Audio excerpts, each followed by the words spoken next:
Assalamualaikum warahmatullahi wabarakatuh, Bapak Ibu. Waalaikumsalam warahmatullahi wabarakatuh. Selamat pagi, sehat semuanya? Alhamdulillah. Nah, pada hari ini saya ingin mewawancarai Bapak Ibu untuk masalah topik identifikasi masalah yang ada di sekolah. Pagi hari ini kita ada dua narasumber. Yang pertama, Bapak Aprianto MTPD. Assalamualaikum. Waalaikumsalam warahmatullahi wabarakatuh. Bapak Aprianto adalah Kepala Sekolah SMA Negeri 1 Bengkulu Tengah. Yang kedua, Ibu Siti Fatimah MPDI. Beliau adalah Wakaf Humas SMA Negeri 1 Bengkulu Tengah. Assalamualaikum. Baik Bapak Ibu, untuk mempersingkat waktu saya ke Bapak Kepala Sekolah dulu.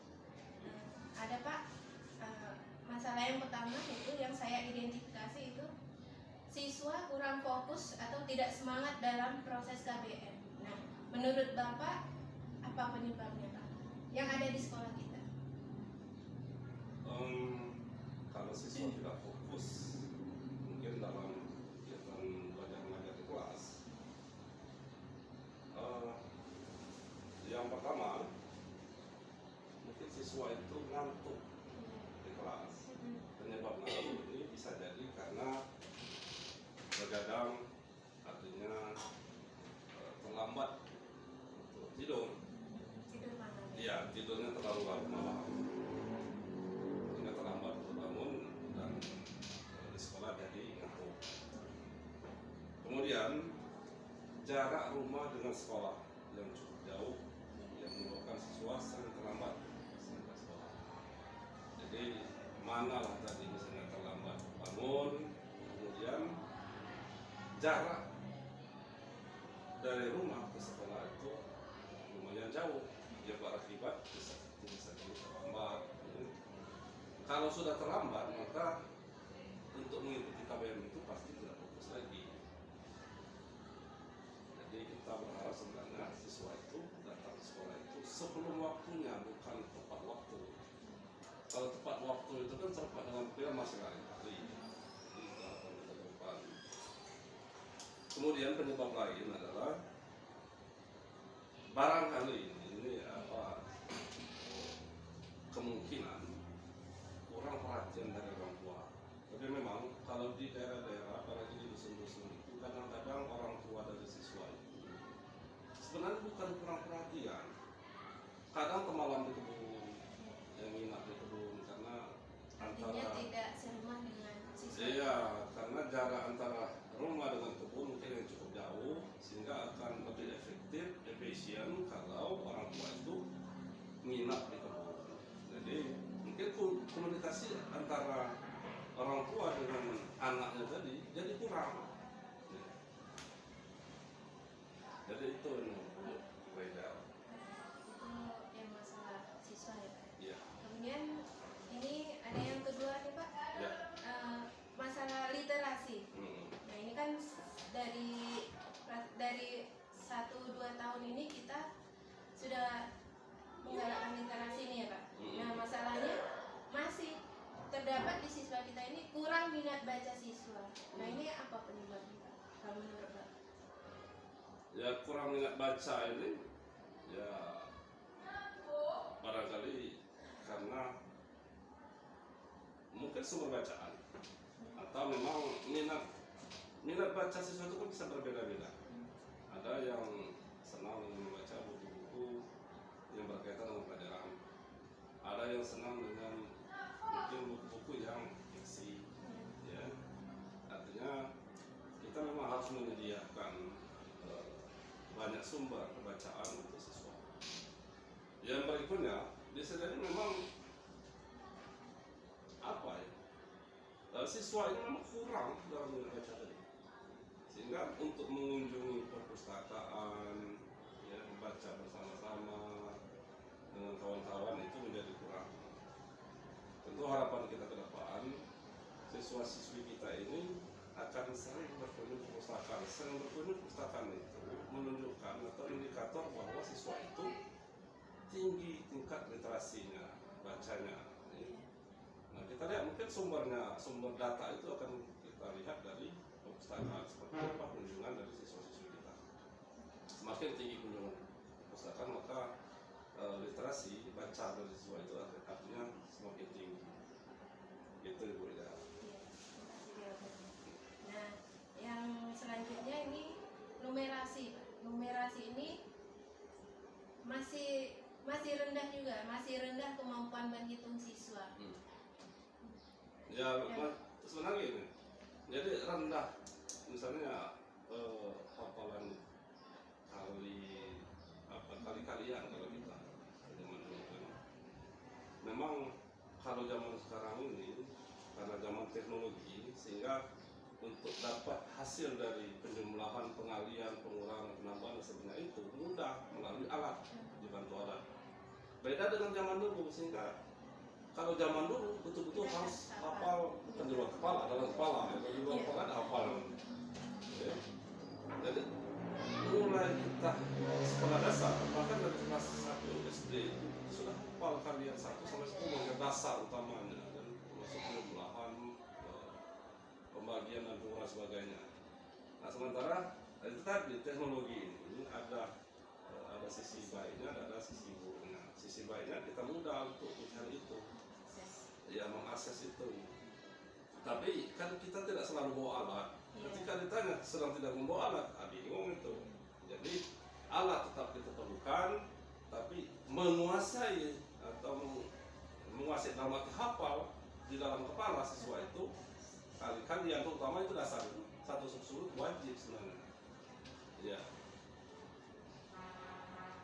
Nah mungkin tadi penyebabnya mungkin dari dasar tadi, dari sebuah dasar tadi, tapi tidak terlalu ditekankan hafalan tadi. Entah dasar tentang dari PAUD, TK, sekolah dasar, kemudian sekolah menengah pertama, sehingga ketika output itu datang masuk ke SMA, ya itulah hasilnya, ya. Dan kita tidak bisa untuk mengubah itu simsalabim semudah membalik telapak tangan, karena memang hafalan itu akan lebih mudah ketika usia dini, usia SD, SMP. Nah, kalau SMA sudah semakin kompleks permasalahan dari siswa itu, sudah mengenal gennya sudah berubah, sudah mengenal mungkin lawan jenis dan seterusnya. Gitu. Nah, sekarang saya beralih ke Ibu Wakahumas. Ibu nyambung yang Bapak tadi. Nah, jadi hubungannya seperti kayak siswa tadi kurang fokus atau tidak semangat, tadi ada dukungan juga. Bapak tadi menyebutkan ada dukungan dari orang tua atau wali siswa. Nah, untuk membangun relasi hubungan dengan siswa dan orang tua siswa, nah sejauh ini apa saja yang sudah dilakukan pihak sekolah? Pihak sekolah. Apa tadi? Tentang relasi. Iya, membangun hubungan. Membangun hubungan itu sebenarnya mulai dengan data anak. Akibat hubungan, membangun hubungan orang tua tadi kan dari tinjauan kita kepada anak. Untuk zaman sekarang ini, setelah kita turun di lapangan, anak itu kan banyak tidak sholat subuh, tidak sholat isya. Kenapa? Terlambat bangun, terlambat tidur. Tidur kenapa? Tidurnya tuh jam 4, jam 2, jam 12. Akhir sholat subuh tidak. Nah, ini perlu kita panggil orang tua. Nah, kalau ibu sebagai guru agama, untuk saat ini Bapak Kepsek mohon izin juga, saya minta dengan anak sholat subuh dengan sholat isya tuh dicatat. Jam berapa kamu sholat? Sholat isya kamu jam berapa? Sholat subuh jam berapa? Tanda tangan orang tua kamu, ibu kamu atau ayah kamu. Mulai dari Senin sampai hari Sabtu. Nanti laporkan dengan ibu. Saya malah menilai itu. Nanti Bu, bagaimana Bu kalau seandainya orang tua kami tidak mau menandatangani? Nah, itu rusak. Perlu kerjasama yang baik. Kalau toh ternyata dia tidak sholat, nanti dia ikut sholat, mendapat hidayah kan. Aku tanda tangan, tapi aku tidak sholat. Atau ibunya juga tidak sholat, nanti masa aku tanda tangan aku tidak sholat. Jadi tadi saya sudah bilang dengan anak-anak, Bapak Kesek mengizinkan hari ini ke depan ini untuk 1 bulan atau 2 bulan ini tolong ibu dulu, kita belajar membenahi diri.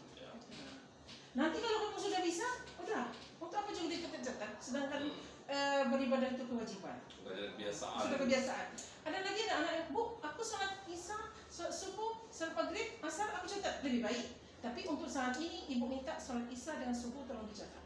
Jam berapa kamu sholat, jam berapa kamu bangun, dan minta tanda tangan orang tua kamu. Sebab itu akan lebih baik. Nah, banyak faktor penyebab itu kiranya kemajuan zaman juga tidak bisa dibohongi. HP. Jadi jangan sampai gara-gara perkembangan zaman ini tadi kita lengah dengan kewajiban kita. Jadi itu juga salah satu kerjasama kita dengan orang tua, Pak Persik. Sekalian dengan anaknya, dengan keluarganya, ayah ibu. Tapi tidak kita panggil. Nanti kalau seandainya tadi sudah saya lihat, kamu kenapa nak? Oh Bu, aku tidak teringat Bu. Oh Bu, mama aku tidak melapor. Minggu depan ibu mau yang lengkap. Nanti kalau seandainya 2 minggu, 3 minggu sudah juga tidak lapor, kita panggil lapor. Tolong dukung. Jadi poin pentingnya itu kejujuran siswa. Nah betul, kejujuran. Nak, kamu jujur sekarang. Aku kok sayang terus Bu. Cuma aku tidak melapor, ibu percaya. Tapi sekarang tolong dukung ibu ini. Mungkin teman-temanmu ada yang tidak sholat. Nah, kita seragamkan dulu. Setuju dah? Setuju Bu. Untuk sementara itulah yang bisa kita lakukan. Tapi yang lain-lain kita tidak mampu Pak.